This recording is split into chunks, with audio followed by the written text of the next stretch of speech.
Good evening, everyone. I haven't been introducing these readings in any particular way so far, but today I think I'd like to give a short introduction to what I'm going to be reading.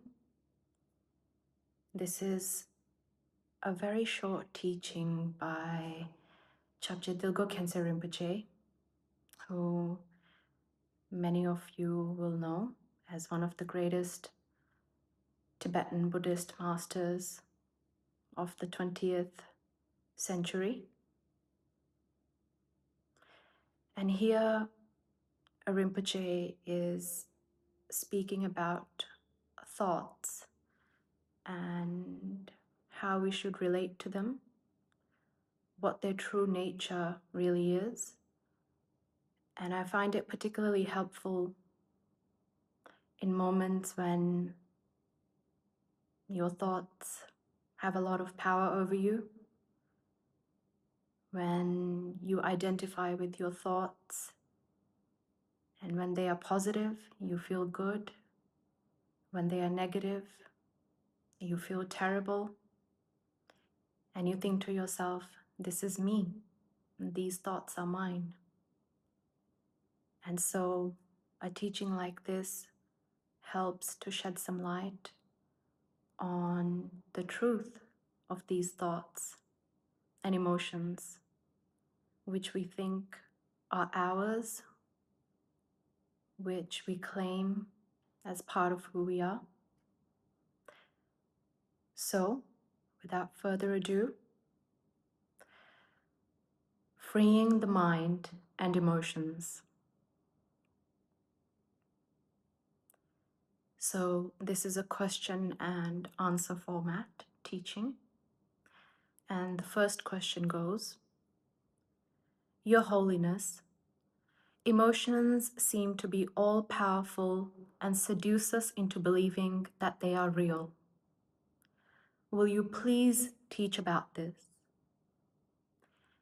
And His Holiness answers, The obscuring emotions of anger, jealousy, pride, ignorance, and desire are nothing but thoughts.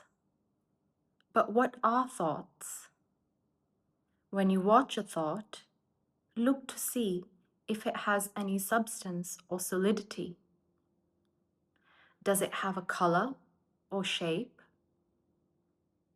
Can you find the place where the thought has arisen?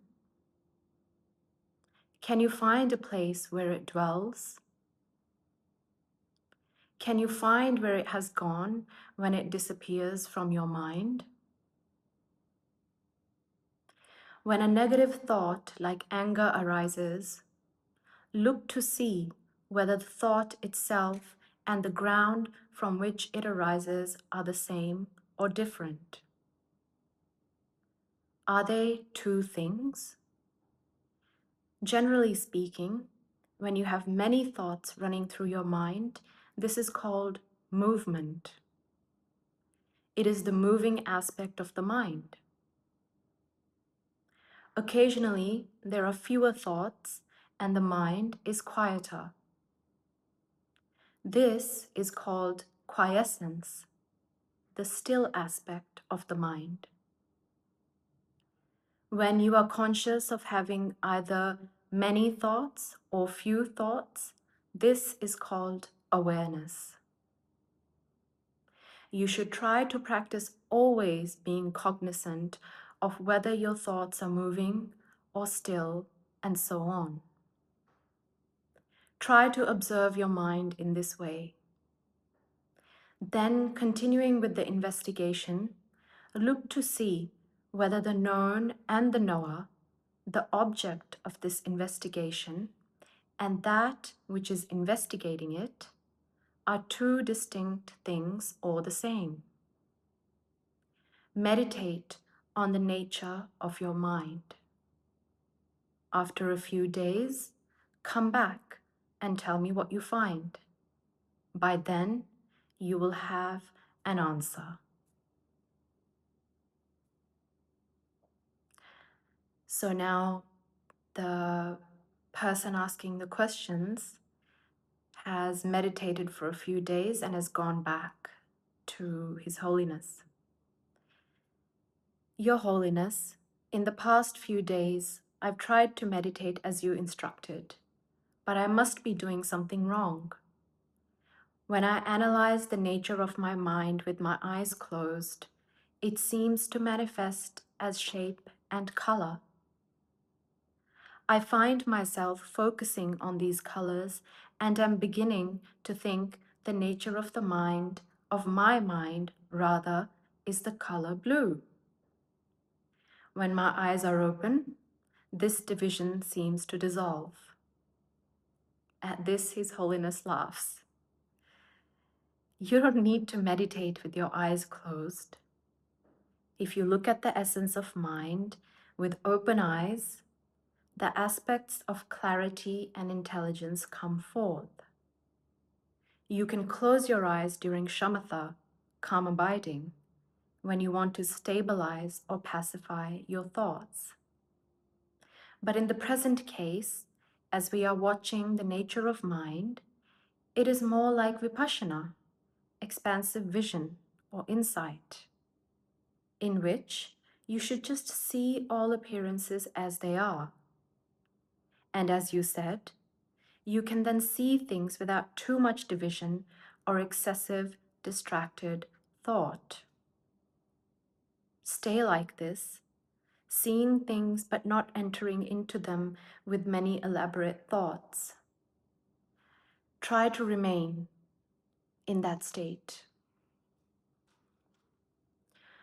Whenever a negative emotion like anger, desire, or attachment appears, the first thing to do is to recognize that the thought is arising. Do not be blind to it.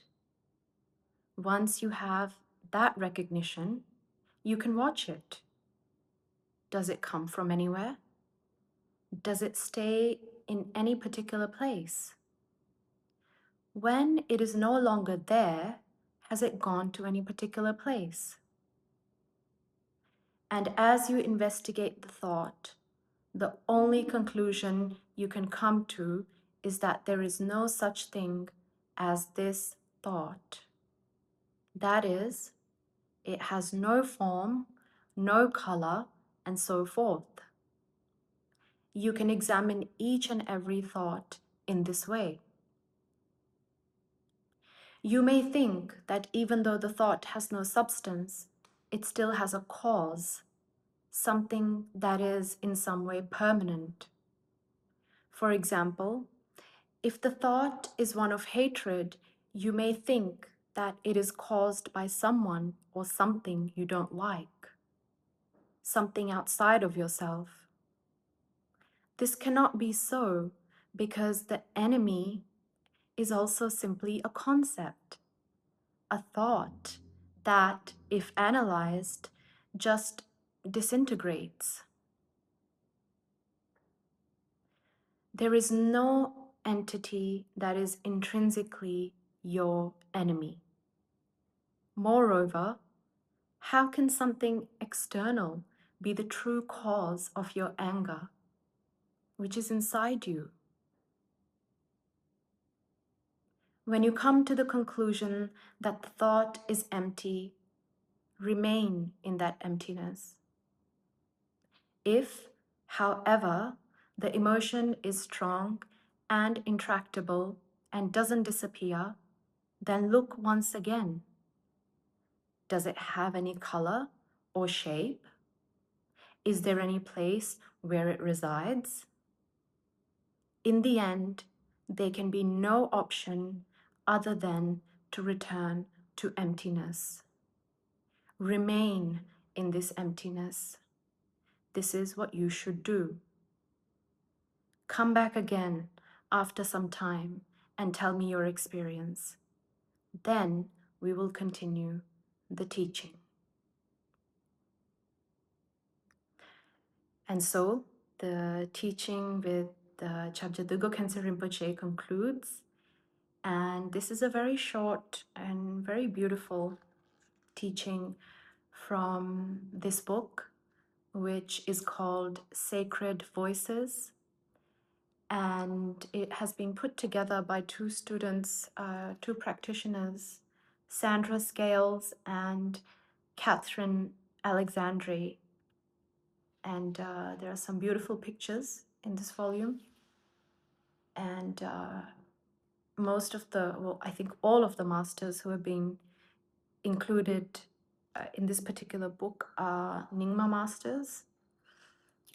And this particular teaching, I think, is quite helpful, especially for our times when thoughts seem to have a lot of power over us. And, you know, the way that we have been conditioned in this world, we tend to identify with them.